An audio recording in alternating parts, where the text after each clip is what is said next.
Hey there, I'm Ginny. And I'm Monica. And this is Hitting Her Mark, podcast for women in the arts, actors, filmmakers, artists who are passionately chasing their creative dreams, while juggling the beautiful chaos of caring for the ones you love. We're here to share stories, insights, and inspiration, proving that you can hit your mark without compromising what matters most.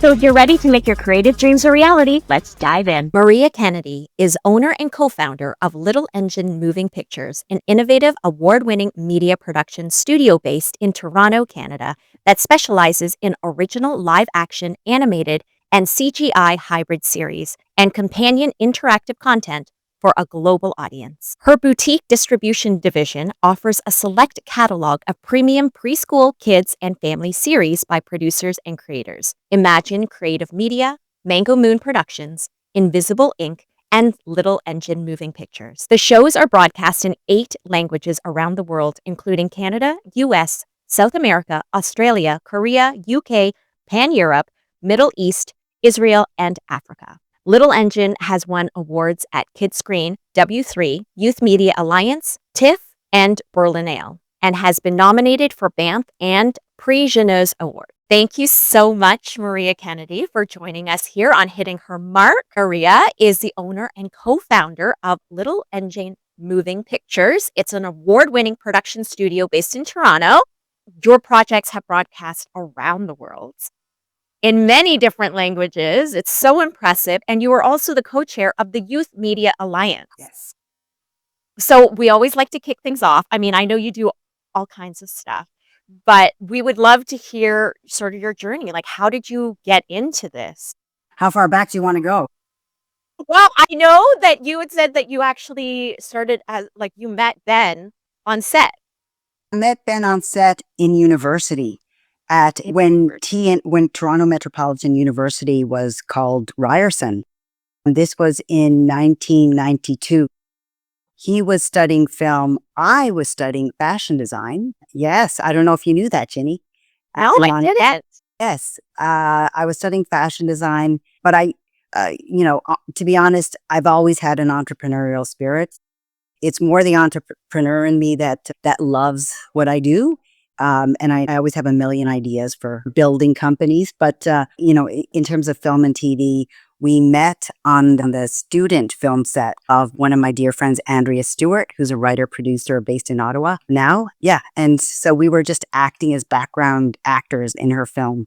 Yeah. And then we met, and then I went out on a date. I was actually we had just graduated. I was working on an intimate and interactive, for Much Music. Yes. Yes. Oh, my number back in the day. Yeah. So it was. Yeah. Yeah. Oh my God. Yeah. Yes. So I was doing a set deck on an intimate and interactive. It was either for Silverchair, a band called Silverchair, or it might have been for No Doubt. It was when. Maria, can I just take us a step back? How did you even get into that? Like, how did you get introduced to Much Music? Like, because this is sort of the formative stuff, right? Where you start to be on a set in a production, studio. So what were sort of the steps that led to that? So I offered to the film students to do costume design and set deck. And I met a few key students who became my good friends, and still 30 years later, we're good friends. One of them was Alex Boothby. He was making films, and now he's a big VFX artist on, big commercials and movies. And again, my friend Andrea Stewart, and I was working on their student films. And Andrea started, after she graduated, she was doing art direction for a company called, back in the day, they were doing music videos called Blackwalk Studios. No longer around. Michael Harrelade was the owner. And she hired me as her set dresser, but we were all also like besties working together. And we would do 20-hour days. This was back when I think we were paid, well, the first few days I worked for free, just to show that I could do this. And then we were paid like $75, like $75 a day, but 20-hour days. But we loved it. We would be up till 5 a.m. in the studio, building sets, just the two of us, like covered in paint. And it was, as they say, the good old days. Yeah. Yeah. I'm going to take us back just even a little bit more, because you grew up in Newfoundland. Yes. Right? Did you grow? And then when did you come to Toronto? Was it for school? Okay, that's going to take us off on a whole other track. I'm originally from Marystown, Newfoundland, which is on the Durn Peninsula. It's the southeast coast of Newfoundland. It's like the heel of the boot that's off the bottom of Newfoundland. Okay. And in fact, it's about an hour and a half away from the island of Saint-Pierre et Miquelon, and there's a new show on CBC called CQL. Yeah, so that's where my mom's Filipino, my dad's Irish Newfoundlander, and I'm Newfoundlander, and it was a magical place to grow up in a lot of ways because you're right on the ocean, but Newfoundland's also sort of a harsh, terrible, wonderful place. Lots of storytellers, lots of singers, lots of musicians. I was none of those. I was like the worst singer in my family. There's 5 of us siblings. I was the worst. When I was in choir in church, the choir teacher would say, "Maria, could you just mouth the words?" I remember her. I loved her. Mrs. Farrell. She's wonderful. But once she said, "Just mouth the words." But my siblings are all amazing singers. And anyway, I'm a creative person. Yes, you are. So I'm a creative person, but I don't have those gifts. Yeah. Anyway, and so I came to Toronto for university, and that's sort of how I ended up here back in 1990. Yeah. And I don't think we really clarified. So Ben is your husband, but also the co-founder, my partner, your partner, all so things, in all things, because he does more of the directing, the writing, show running, that type of stuff. But you have been working together from the get-go. From the get-go. Yeah. And we're still married, and we still go for our morning walks every morning and our night walks every night. But sometimes, and he won't mind me saying this, but sometimes we'll disagree about something, and then we'll walk back on opposite sides of the road. I think that's you can tell. They're just like, oh, they must have the neighbors know. The neighbors, we lived in the same neighborhood for 25 years. They all know us now. I've actually done this with my husband where I'm like, let's cross. And he's like, I'm not ready. And then I end up crossing. And then it's like a standoff. It's like a walk off. Who's going to cross? I'm staying on this side. I'm going to get in. Yeah. Oh, that's great. Okay, so what happens after Much Music? What are the steps after that kind of lead you into media production? Yes. Really, I have to go back to Ben because, none of this Little Engine wouldn't have happened if we didn't meet and if we weren't such a strong team. And because he has such powerful creative vision, and then I have the vision to bring it to life in a business sense, in creating the team and the people, the family, who have a shared vision to make it happen. So yes, so Ben and I, we started dating in January '97, and right after school. And we were working sort of separately. I was, working in music videos. He was working in the audiovisual department back when there were AV departments at University of Toronto. And he was filming professors and making sort of mini documentaries for the school. And I was just sort of working my way up from music videos to commercials. I joined the union. I joined NABET 700, still around, right? Mm-hmm. And as in set deck, and worked my way up. I played a lot of different roles before I was a producer. And I worked on shows like, goodness, they were fireworks production shows. So Once a Thief, Relic Hunter, 4 seasons of Relic Hunter. Uh-huh. Yeah, this was all back in the day. So I got to see both sides of sort of bigger service production, for sort of big US broadcasters. And then we started making our own content around 2001, 2002. But we always, Ben and I have to say we, because we've always worked as a team. If we thought of an idea, or one of us thought of an idea, rather than wait for someone to give us permission to do it, we would just say, you know what, let's just put some money together. We always spent our own money, and put some money together, and let's just do it. So in 2001, we had shot a film for $2,500. It was a feature length, and with a bunch of our actor friends. Yeah, $2,500. It was nuts. Anyway, everyone got paid a little bit of money. And yeah, the leads were Stephen Lush and Lisa Santanato. And we wanted to get it into a festival, but we knew that we did apply to some festivals, didn't get in. So we said, you know what? Let's just make a festival. So, and we did. Love this. We created the Toronto International Digital Video Film Festival. We only did it for 1 year. We sent out, and this was, I guess the internet was around then, because we received submissions from Canada, the US, and the UK. And we rented out the Bloor Cinema. Oh my gosh. Yeah, we rented out the Bloor. I tell the, like, when I look back, I think, anyway, we rented out the Bloor Cinema Friday night, Saturday, and Sunday. It was a packed schedule. It was a packed house. And I do recall the winner, he wasn't able to be there. His name is Mike Clattenburg. And the film that won was basically the demo, the first episode of Trailer Park Boys. Oh my God. I know. Isn't that funny? Well, yeah. So I guess he was in Halifax at the time. He couldn't come.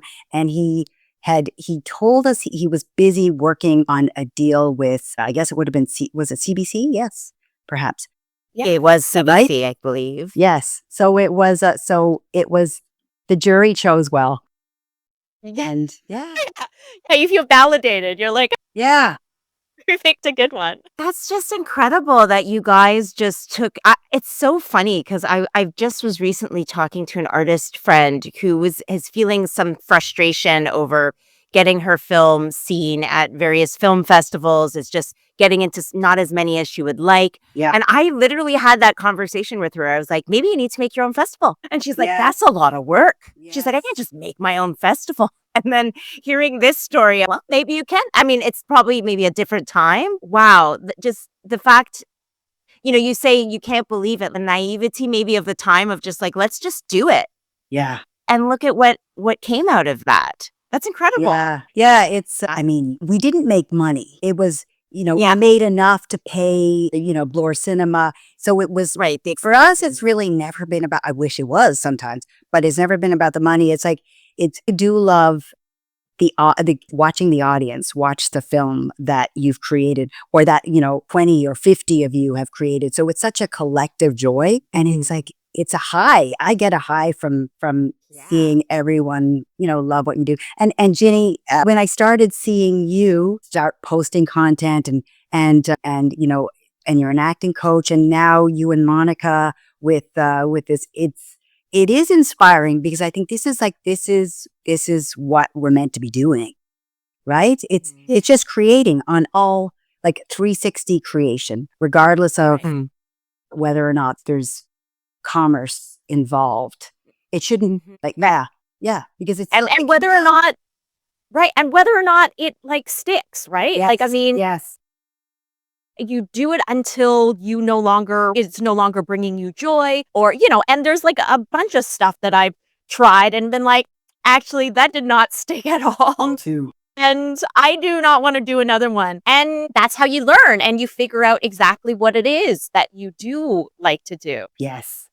Yeah. So going from that, did you then start making, I know Canada Crew was one of your earlier on projects with Little Engine.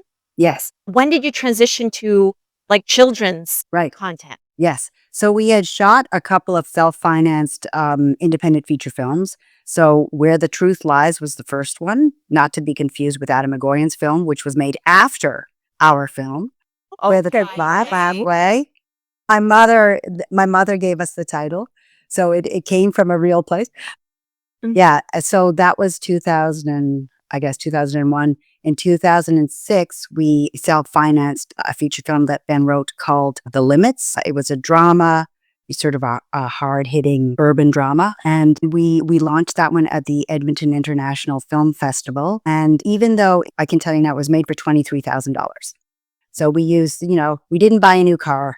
We invested in that film. But it ended up paying off for so many people involved, because we paid everyone a little bit of money. Then we sold it to Super Channel. We sold it for $89,000. I remember thinking, yes. Amazing. And I have to mention, we had a co-producer also our friend Drazen Barrick, who we also went to school with at TMU, Ryerson. So, in our lives, I look back and I think, my gosh, the people that I met in university, the creative people are still with us. We're still friends and we still work together to this day. It's, for me, it's always been about having a team of people around me and me helping them and then them helping me. So anyway, that film was sold. We sold without a distributor, may I add, to Super Channel. Super chill. Yeah. How did you know, Maria, how to even go about doing that? How did you learn how to sell your film? I had no clue. That was all Drazen. So what ended up happening was Drazen knew a distributor or a sales agent who was working at a company. Okay, it's been many years, so I'm sure they won't mind me saying, like, spilling the tea. It was called Cinema Vault. And Okay. and so the sales agent, I won't mention his name, great guy, runs a big company now. He was a sales agent there. And so they offered $20,000 for the film. And we were like, oh my gosh, we're pretty much going to make our money back. We're thrilled. But then everyone went out for a little break, and he came up and he said to Drazen, he said, you know what, you should not take this deal, and you should go directly to broadcasters like Super Channel. He basically, he gave, and so that's what we did, and we got a much bigger license. Wow. Yeah, look, a much bigger deal. That's amazing. Yes. And that went to Edmonton. I also had submitted it to a number of festivals, including TIFF, and we didn't get into any of them. But just as a side note, a couple of years later, after we did the festival circuit, Steve Gravestock, I don't know if you know Steve, he was the head of Canadian programming for the Toronto International Film Festival. And Ben and I met him at an event, and he said, oh, you're the Limits people. And we said, yes. I said, oh, what does that mean? He said, I'm going to tell you now, I'll share with you that your film was the very last film to be cut from, I think at the time it was 10 films that they were selecting for the Canadian programming. And he said, I have to share it with you, because I fought for your film. He said, I fought for your film. Marguerite Piggott, who's a City of Toronto film counselor, she fought for your film. But the film that we ended up getting in was like millions of dollars. It had ACTRA actors. It had all the unions. It was a film that we are meant to support as Canadians, which I totally agree with. And our film had non-union actors, non-union everything. But the story was there. The storytelling was there, and he recognized it. So anyway, that was That's nice. That's nice to gratifying hear. here. Because all I was thinking for 2 years was we didn't get into those big festivals, and that would have launched our careers. And you think of all the what ifs, but it was it. You never know the conversations happening behind doors. And that's the thing. It's like you never know who's having a conversation about you and your work. And but that's so what a gift for him to tell you that. So you can at least hold that. Yeah, Definitely. Yeah. Yeah. Yeah, absolutely. And what I'm hearing a lot from you is the collaboration, but also like you and Ben working with integrity. Because of that, that's why all these people want to help you, because you've helped them, and that community of just mutual respect and collaboration. I think it's so inspiring, and good things will come from it, even if it's like super low budget. Yes. Yeah. Yeah. Even if And it's no everybody's budget. just Yeah. you're Great. just doing it out of love and passion and sticking through it, knowing that, nothing Might come. is going to come from it. Yeah. Yeah. I think, and I don't consider myself to be a creator, but I've worked with many creators now, and creators just love, and also actors are creators, performers are creators. You just love to do it because you love to do it. So it's just pure. So for me, I think I do have a bit more of a business mindset, but I look at how entrepreneurs are, sort of the mindset of some entrepreneurs, and certainly in the US, there's that singular vision. Sometimes they'll use the words like sociopath associated with an entrepreneur, because it's like, but I realize I don't have a singular vision. I am happiest when it's a shared vision. And when our visions are aligned, we all want to make something, tell a story together, tell a good story together. Yeah. Yeah, that's great. So let's get into Little Engine and how this was formed. I'd love to hear the story behind how this came together and you formed this company and this production company with your partner and how you decided to focus on youth programming. Okay, so that one would have been around 2009. And I don't recall how old I was, but I was closing in on 40 and like in the late 30s. And And at this point, you also had 2 kids. Like, yeah, you got married. I was just about to say, yeah. So we had Mateo and Naya was a couple of years old. And so I was ready to get back in. I was always sort of, yearning to get back to work. Um, but when I was with my kids, I'm with my kid, like I'm with my family. We like Disclaimer, she loves her children, but she also likes to work. yes. I shouldn't have to apologize for that, but yeah.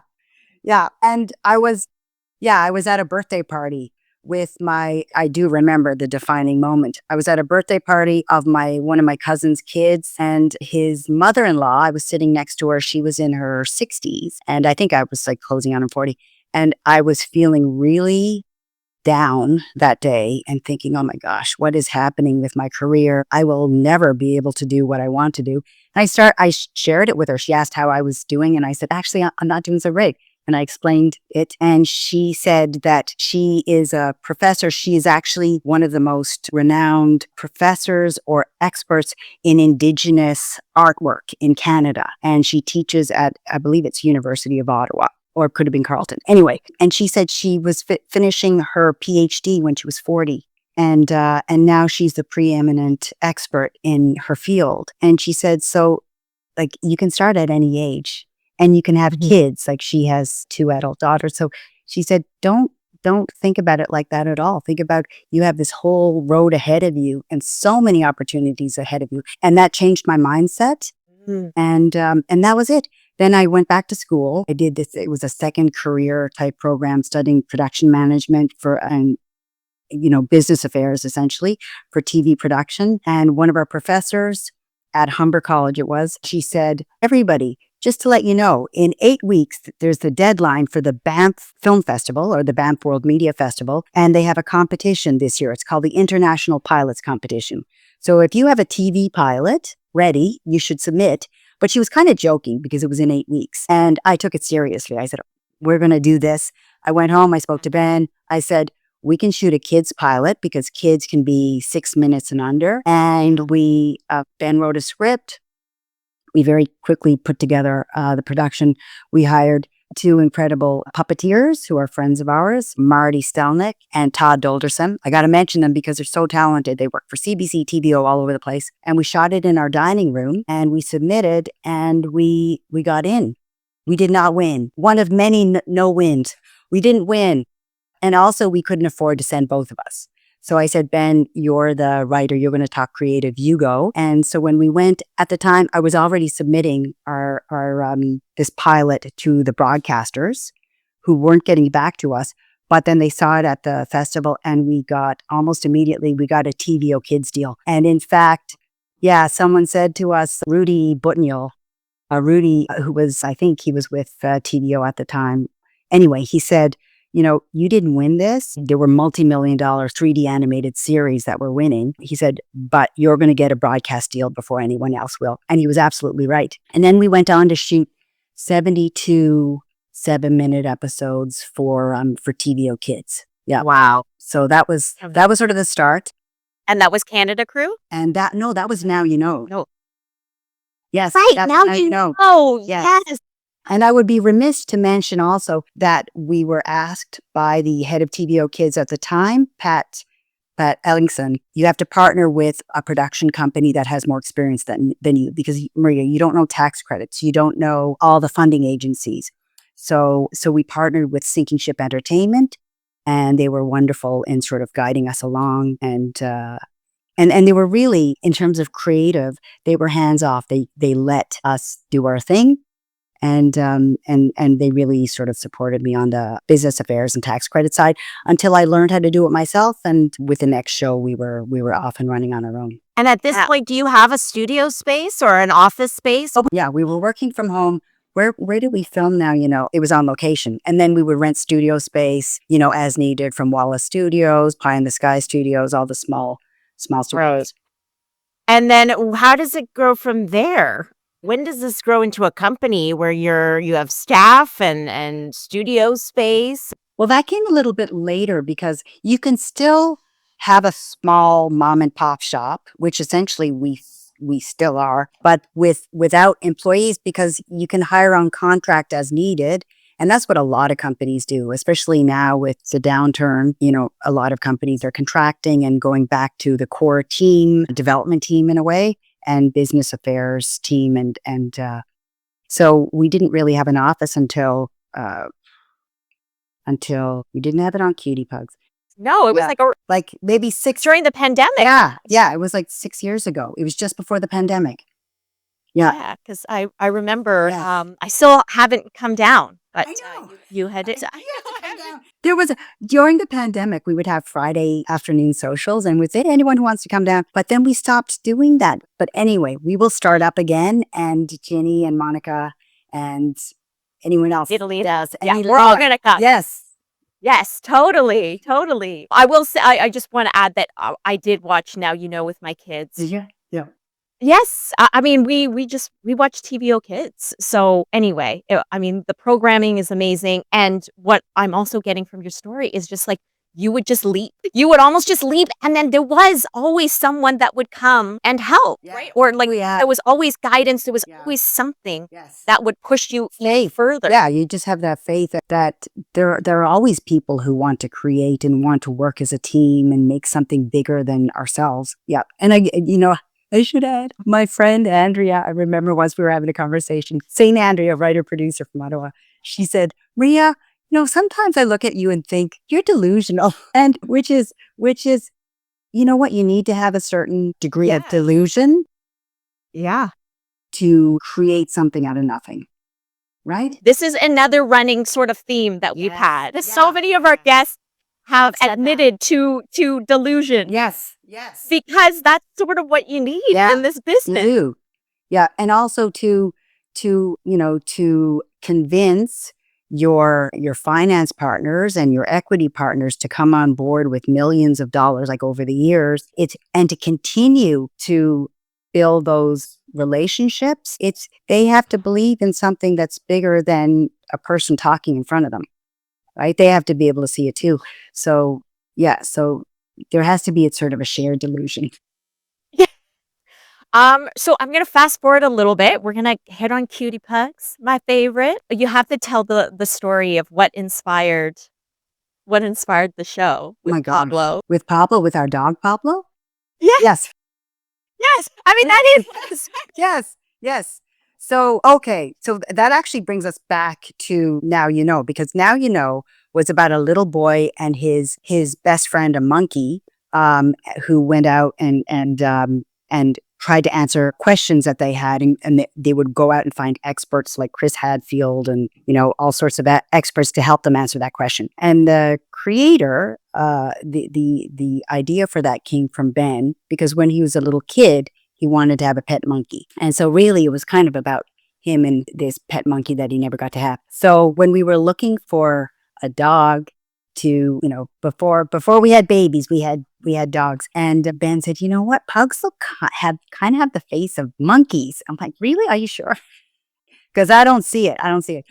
But so our first pet was a pug. Our first pug was named Buckminster, for his round head. And then our second pug was Pablo. And Pablo was the inspiration for Cutie Pugs, which is about a family of 4 talking pug puppies. And the littlest one is named Pablo. And and then our daughter Naya, who is now 16, but she might have been 7 at the time or a little older, she was the one who came up with the title for Cutie Pugs, because we wanted something that would appeal to little kids. Yeah, you've got a great demographic for you to tap into there with the little ones. Was it challenging to work with to work with the pugs? Like, how was it filming Ginny? I'm curious too. Yeah, I want to hear from Ginny first, because I know all the challenges. But Well, I mean, you all made it super easy for me. I mean, there was no complaints on my end at all. Everything was super smooth. But I know talking to Ben, and he was saying how there was just thousands of hours of footage yes, of these little pugs because you just don't know exactly what they're going to do. So you just like record it all. Like, thank yeah. goodness for digital, And for digital and we were also recording, filming, right? I think we were filming, was it 8K at the time? Maybe it was, that was before 8K.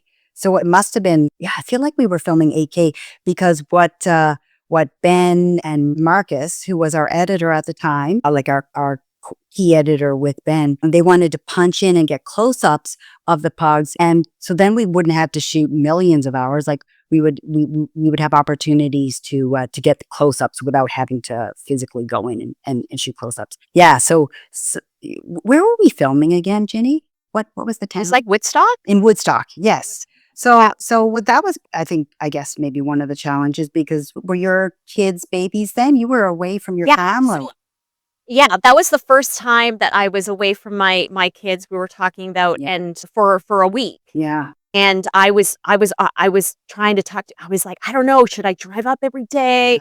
And and luckily my husband was just like, you know what? I got I got this. this. I can drop off the kids because they were still in daycare. So he was like, I can drop them off. Yeah. I can pick them up. He's like, you gotta go.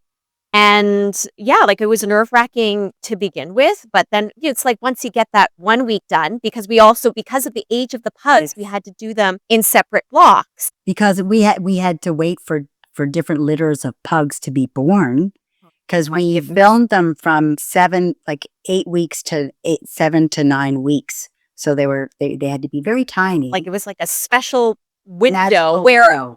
Yes. yeah, and the wrangler, the animal wrangler, Angelica. Yes. yeah, She was she was saying that it's also because they can't see very well, so then they just follow their nose so that she could like entice them to do stuff with the treats and stuff. So it's just like little tricks. Like I learned so much on that show, and it was super easygoing.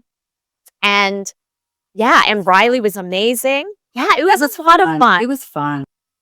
Was that your first live action? Because you had done more puppet. It was, well, we had filmed the films, so we had Right, live the films action before. films. Yes. But yeah, I guess it Or was like the children's. it was the first one live action, first one with animals and kids, and I mean it was just Riley, but But you had a guest with that one episode where there was the baby. yes, Too. oh yes, right, we had the The baby. younger and older episode. We didn't use old and young because we didn't want to. We didn't want to call she's actually my sister-in-law, and we didn't want to call you old. So we used, because the show teaches positional language, near, far, above, beneath. And yeah, so that was a political decision that we made. That's so funny. We should have just said young and old. Anyway, it's fine. Right. Yeah. Everybody got it. yeah. Kitty Pugs went on to be quite successful, didn't it? And Yes. James, your slate of shows, like it did very well. Yes, it is. It's funny because so we didn't get a second season. I think we could if we pushed hard, but I was also still learning as a producer, like just the inner maneuverings of and working with broadcasters and working with funding agencies, and also getting financing outside of Canada. All of this I was learning as I go. I was like really flying by the seat of my pants. I still am, but just. In terms of the success of the show, I have had 3 broadcasters, one of them French here in Canada, another one out of Israel, and where was the other one? Anyway, in another country, in another language, Korea. And they had said that Cutie Pugs has been in their top 10 most watched shows since they licensed it back in 2017. And the licenses, the renewals just came up last year, and they licensed again. It's like, it is a show that people love to watch. There was, I had to say, a little bit of controversy. There were some animal activists who thought that we were being hard on the puppies. But we had very strict rules and guidelines. There were only certain people who could touch the puppies or sort of manage the puppies. The director, the AD, the actors, if they had to interact with the puppies. And also the scenes really kind of worked. When the puppies were in the scenes, we followed their lead. So they did whatever they wanted in the space. And then the actors, Ginny, you guys would have to sort of perform around them. Also, Mama Pug was right off screen. So they were, if they wanted to go and suckle, they could go at any time. So I just wanted to add that because we did get some letters from some and it was on the farm, and the breeders were there to care for them, right? Like, we purposely went there. Yes, It's not like we even took them out of, we were in their home. Yeah. Maria, can I ask, what is the most challenging part of your role, as owner and EP of Little Engine and getting these projects off the ground and made? What would you say is like the biggest challenge you face in your role in trying to get stuff off the ground? I would say there are two. One of them is trying to achieve like a family work balance and being there for my kids and being there for my husband, not as a producer who's sort of, cracking the whip. Like I have to not always think like that. And if you were to ask Mateo and Naya, our kids, they would say, "Oh, mom is a workaholic." And I think it's just how I'm built. Honestly, so there's that. I try to not be that way all the time. And then the other, and I think I am that way because I'm competitive. I've been competitive since I was very young. And so that's the other problem is that I'm competitive in the sense that I see other kids production companies that scale very quickly. And I've talked to some of the guys, some of the owners, and I was talking to one guy and I said, so, what was that moment when you went from, one show to 5 shows? And he said, yeah, there was just one year. He said, we were going along doing sort of like one show, $1 million, in sort of budget a year. And then we pitched 5 shows and we got green lights, and some of them were with, partners with broadcasters, network streamers outside of Canada. And that was it. And I keep hearing those stories again and again from, I'll be honest, like from companies owned by guys or multiple guys. And so I think, oh gosh, what am I doing? What have I been doing wrong? And I think about that a lot. Like I obsess over that. And I do recall speaking with, she was the former head of TVO Kids, Marnie Malabar. And I asked her, I said, how can I do better as a producer? What does it take to do better? And she said, Maria, she said, when you say that you're going to deliver a show, she said, these other companies you've mentioned, they over deliver. They give more and more and more. And so, okay, I say, so there is it's a work ethic, I guess. And she said, one thing that I don't see you doing that you've got to do more of is you have to use your voice. Because there were many, many years I wouldn't be talking to, on a podcast like this. I would never even have dreamed of it. But when she said, Marie, you've got to use your voice, you can't hide behind other people. You have to talk about your attributes and what you bring to the table. And it was like a light went on. I'm like, oh, yes. Why am I not doing that? Why have I not done that? Is it because, I feel like I should be humble, or I should not, be proud of what I do? And so I started using my voice and I started giving my opinions. And I think that is the singular best piece of advice I have ever received from someone in the industry. It's amazing. Yeah. And because you go to MIPCOM. Yes. Yeah. And all of these international markets to sell your shows, right? To talk about your shows. I mean, that, for me, that takes a lot of courage. Like, you've got to fly across the world. Like MIPCOM, MIP TV. Mm-hmm. The one year I was there, you weren't there at the same time, which takes place in Cannes. Yes. I mean, it takes place at the Palais, which is the same building, screening theater as the Cannes Film Festival. Yeah. Tell me about your experience, because I definitely know that you went there with cutie pugs, right? Yes. So what was that experience like? So Jeannie, and I'm not sure if you've been to Cannes for any of these festivals, but no, I haven't. It is kind of overwhelming. There's probably, in its heyday, there might have been 15,000 people that attend from all over the world. And there are hundreds of booths of broadcasters, streamers, independent production companies, film associations in every language from every country, and just trying to set up meetings. Like, one thing I have learned that you have to start, there's like a sweet spot is probably a month and a half ahead of time, before you attend the event. So we have a master list of buyers, and we build that list every year. A big part of, I think, producing or being running a company is continuing to foster those relationships, and getting to know people on a one-on-one level, not just business, going out for dinner, going out for a drink, and getting to know people on a human level. That's really important. And for them to get to know us. I also like to bring, it's expensive, but I like to bring other team members. And Ben often goes to these, although he's only been to MIPCOM once. But I like to bring other team members because it's a learning experience for them, and also it's an opportunity for buyers to get to know Little Engine, to get to know us as a collective. Yeah. Amazing. Yeah. Maria, you're also a Youth Media Alliance board member. You foster mentorship for emerging gender and culturally diverse creators and producers. Can you share a little bit how you mentor up-and-coming creators, animators, or newcomers to the media industry? Often, and honestly, I haven't been doing it as of late, but if someone would email me and say, hey, could I have a meeting just to pick your brain? I have never said no. I never say no to that. And we'll often have like an hour and a half meeting where we're just, talking about the industry. I also have a letter that I send to the new graduates that has like everything that I've learned that I think would be helpful in the kids media industry. I share it with them. And I say, like, pass it on to, your teachers, your classmates, your friends in the industry, because the more educated we all know, the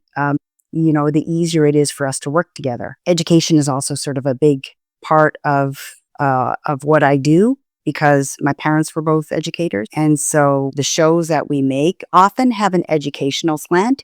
We've pitched a lot of things that are just pure entertainment, which we would love to do, but we're sort of known for making educational and entertaining content. Another thing that I do is I like to work with the colleges and universities. So I'm on the program advisory committee at Centennial College. They have a children's media program that is looking, they have students applying now. It's a specialized postgraduate program, and 15 to 20 students. So they have a program called the Storyworks program, where their students will team up with Little Engine. We will be their client, and they will write a funding application. So it's very much a simpatico win-win. And so they write our application. And what I try to do, I'm not always successful every year, is hire 1 to 2 graduates from the program. And there are other ways, like there's a Canada Summer Jobs program where, for example, with Hitting Her Mark Studio, you can hire a graduate or even a student, and the government will subsidize or pay for half of the salary for 8 to 16 weeks. Yeah. So the deadline is... We need someone to help us with our sound and editing. Exactly. I'm loving this. Okay, great. So the deadline for that is December. For me, like there's a lot of deadlines in my head, but yeah, I can imagine. My goodness. Yeah, but a lot going on. So I like to work with the universities and colleges and the teachers and coordinators there, because we also have to get the young, the new batch of industry members into the industry. And now is such a challenging time to be employed. So they have to be more creative, and we as employers have to be more creative and sort of compassionate in getting them hired. That's amazing, because I know that you've grown your team. Yes, quite a bit in the last few years. Well, we've grown, and then we've contracted, and now we're growing again. It's you have to work with whatever is happening in the industry landscape. Industry. Yeah. Yeah. And so I know that Tiny and Tall, that is something that you had the second season renew. You announced that a few weeks ago. Yes. It's such a great show that talks about the differences, Tiny and Tall, not just in the size and how they look, but even where they're from. They're different in every way. Yes. They're different in every way. They're best friends. Yeah. Yes. So tell us about the show and how you came up with it and where it's at now. So I didn't come up with it. So it was August of 2021, and writer, actor Madeline Donahue. Yes. Madeline Donahue. A friend. I did not know this. Yes. Oh my God. Okay. Yes. So Madeline Donahue pitched the show Tiny and Tall. And at the time, that summer, I had launched, I called it Little Engine's Preschool Pitch Initiative. And so we were looking for pitches to option and to develop into series. And this is the first time that I was looking outwards to new creators, because it's like, you can't always create with your husband you want, and in terms of expanding your stories and, the depth and breadth of your storytelling, you want to work with the other creators. And so we received like 74 pitches from across Canada and the US, and some from the UK as well. And we were sort of whittled them down to 2, and then we partnered with Madeline on her show Tiny and Tall, and we started developing it. And TVO was immediately interested and gave us a development agreement. So we had a little bit of money to develop it further, and we shot a demo. Initially, we were thinking of making it as an animated puppet. So I don't know if you can see. Can you see those little 3D, Yeah. So those were the original Tiny and Tall. And the idea was to animate their eyes. And we had puppeteers, because we knew the puppet world so well. We had puppeteers with sort of green screen rods, puppeteering them, and then put them in an animated world. Then Ben started rethinking, because he's very creative when it comes to creating like pipelines that are a hybrid of animation and live action, or 3D animation and 2D animation. In this case, he said, what we should be doing is we should do motion capture animation, because our budgets were still very streamlined. We had independent Canadian budgets. We didn't have Amazon or Netflix attached. So we had to think of a very streamlined pipeline, and then we partnered with Dark Slope Studios, Dan Phil, and they have a mocap set up, and we filmed it with them, and so it became 3D characters with 2D backgrounds, and sometimes there were 2D props and 3D props, and I say that there was a blend of everything, because it really was all about, we had like an incredibly challenging budget for season 1. Season 2, it got better, but it was, but we made it, and it looks amazing. And so now we're at 52 episodes that we've shot or animated. Yeah. And That's fantastic. yeah. And so Madeline has been an executive producer, sort of the driving force. Like, she worked with Ben. Ben was the showrunner, but they worked side by side. They built a writing team of all diverse writers. It's great. And they made an amazing series. We had a really wonderful team of people. I went to theater school with Madeline, and it's funny because the last time I saw her, now that you're saying all this, we had gotten together for a coffee, and she was talking about how she was writing for a TVO animated series. So I don't know why I didn't make this connection, but She didn't say it was hers? no, I don't think so. See, I don't think so. And she's the loveliest. we got to do more. That's what we got. Yeah, honestly, she's Yeah. the loveliest. Yeah. So we are reaching our hour. I don't know, Ginny, do you want to ask Maria? Yes, I Unless wanted you have to something else first. really quick on Because you have 2 other shows that are in the works, Hera of High Park, which Yes. I know you can't say too much about, and then also Diary of 4. Diary 4. Yes. Yes. Okay. So here at High Park, we recently received a green light with TVO Kids. Knowledge Kids in BC is coming on board. I'm going to mention all the partners now, because none of this would happen without them. EMF, Canada Media Fund, Ontario Creates, and we had Kojiko on season 2 of Tiny and Tall, Shaw Rocket Fund. Okay, I want to mention Shaw Rocket Fund. They're out of Calgary. Agnes Augustin, she is like, she champions the kids media industry and she continues to champion it through these tough times. Shaw Rocket Fund has been one of our partners on all of our shows. And I know I'm not answering the question, but it's just important for me to mention these funders. The Bell Fund, we had Rogers Telefund.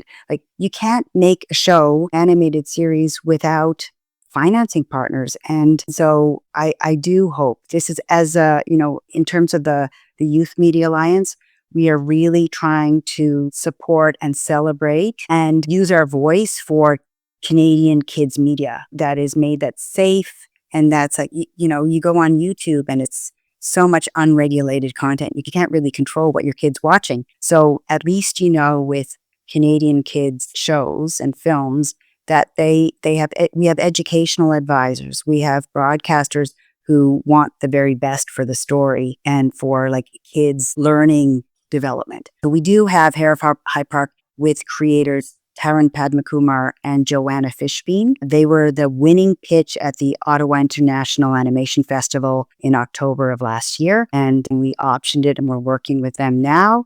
They're amazing. They're animators and writers and cinematic designers. They come from the gaming industry. We're working with them, and also with Diary of 4. This is a new venture that Little Engine has, where we just announced it, actually. Diary of 4 is a Canadian-Filipino family, the Santiago family. They're out of Prince Edward Island, and they are, I think they're like the 7th or 8th largest YouTuber in Canada, after Justin Bieber, after The Weeknd, after like the biggest. Yeah. They're like number 7 or 8. And they have almost 20 million followers around the world. They make kid-friendly, sort of funny, prank-driven family. Yeah, thanks. Like, watching that, I was Prank-driven family content. Yeah. And they want elevated storytelling that has a little bit more, I wouldn't say more meaningful, but there's like some education. They want to make something that has a broadcast quality to it, and that's where Little Engine comes in. So we're partnering with them with our like team of amazing writers and animators. We want to produce a live action series similar to what they're doing, and then an animated series of shorts. And we also want to get into the Roblox world and make that's big, a game for Diary of 4. Amazing. So exciting. So many exciting things on the horizon. So as we had mentioned, we are nearing our hour. Well, we are at our hour. And something we love to ask all of our guests is, when you hear the phrase hitting her mark, what does that mean to you? How do you determine success, whether it's professionally or personally? Ooh, wow, that's a good question. Well, I would say, I guess if I was an actor, hitting her mark would be standing at my physical mark. I see that little bit of green tape on the ground. Yeah. And that's where I'm supposed to be. But that also, figuratively, that's exactly what it means to me. I am standing exactly where I am meant to be, and I'm doing what I'm meant to be doing. I have hit my mark, and I'm proud and excited to talk about it and to share it with others and to sort of share the space with others. Yeah. Love it. Maria, thank you so much for being a guest with us. We so appreciate your time. Thank you. Yes. Thank you so much for joining us. Thank you, Ginny. Thanks, Hanukkah. Such an insightful conversation with Maria. So many things that we don't know as actors.